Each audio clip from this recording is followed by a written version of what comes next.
despite a 15% S&P rally, despite nearly 60% of issues above the 200-day, what's not above the 200-day?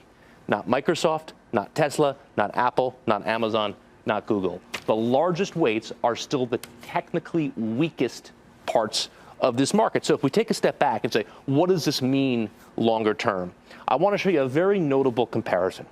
These were the 5 largest weights in the S&P in 1999. We're talking about Cisco, of course, IBM, Nokia, etc.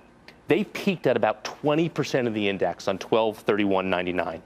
Over the next 7 years, their weight would fall to about 5% of the index. It took 7 years to complete that top of the market losing leadership. Today, as we know, the 5 largest, Amazon, Apple, Tesla, Microsoft, Alphabet, peaked at about 25% of the S&P.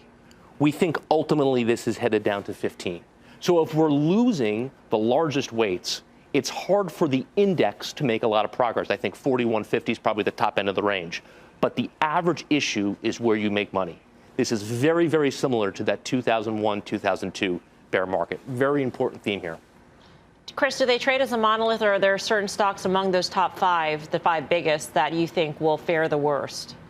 I think they trade as a monolith, and kind of go one by one here. You know, it's always the best ones that go last. I mean, Apple is the one that really hasn't broken in a big way yet. I do think that'll be a story in 2023. I mean, it's still a weak name, but when you look at Tesla, even the last couple of days as the market's rallied sharply, what really hasn't moved? I mean, Tesla's still below the 200 level. The rally in Amazon looks very counter-trend. Microsoft and Google are just back to where they were a couple weeks ago. So when I look at the big weights, I mean, remember, these were 25% of the index. That's too much. That will correct itself over a very long period of time. So don't lose the plot of the movie.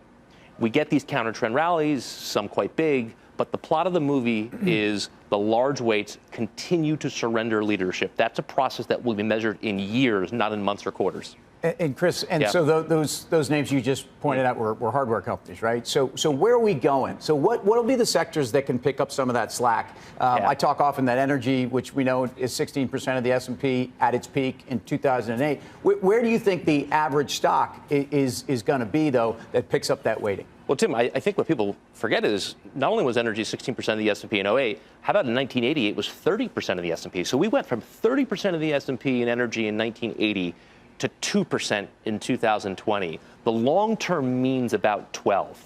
Can energy get to 12% of the S&P? I don't think that's unreasonable at all. What we've been writing and saying is you want to own stocks or sectors or groups that are doing something demonstrably different than the index itself. Let's start very simple. I want names and groups that are already above where they were in August.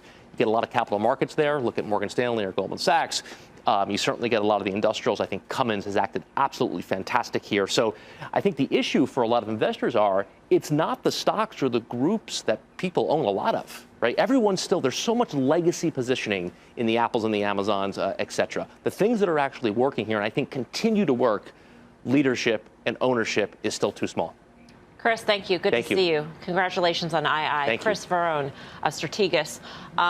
Guy Adami, the last time it took 7 years, says Chris. You know, you can argue that markets move a lot faster these days, and the unwind could be much swifter. What do you think? Yeah, I agree with that. I think things do move quicker. I think Chris would agree with that as well. I don't think it's going to take 7 years, but his point is well made that we're losing the leadership, and it takes time to get to some equilibrium. And I think we're in the early innings of that. So, you know, I think people are expecting Apple to have this huge bounce. Microsoft, all these stocks are not trading particularly well, and that's part of a pattern. But I would submit it's part of a healthy bottoming pattern.